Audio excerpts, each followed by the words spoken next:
Copet.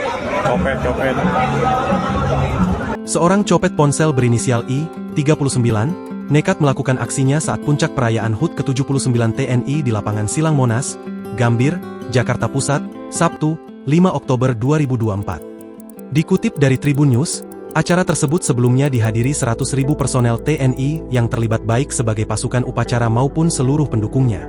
Sehingga aksi I melakukan pencurian saat puncak perayaan HUT ke-79 TNI terbilang nekat dan langsung menjadi sorotan para personel TNI yang berada di lokasi.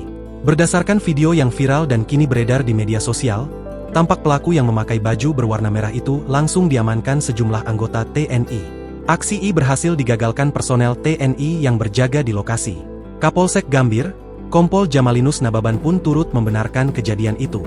Jamalinus menyebut pelaku merupakan warga Jakarta Pusat. Kemarin kami sudah terima terduga pelaku inisial I, 39, warga Jakarta Pusat, kata Jamalinus kepada wartawan pada Senin, 7 Oktober 2024. Dia menyebut barang bukti yang disita berupa 1 unit ponsel.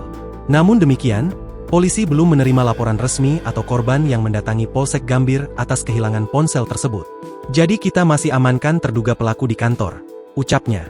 Dari pemeriksaan yang dilakukan pelaku mengaku beraksi seorang diri dan baru 1 kali mencopet.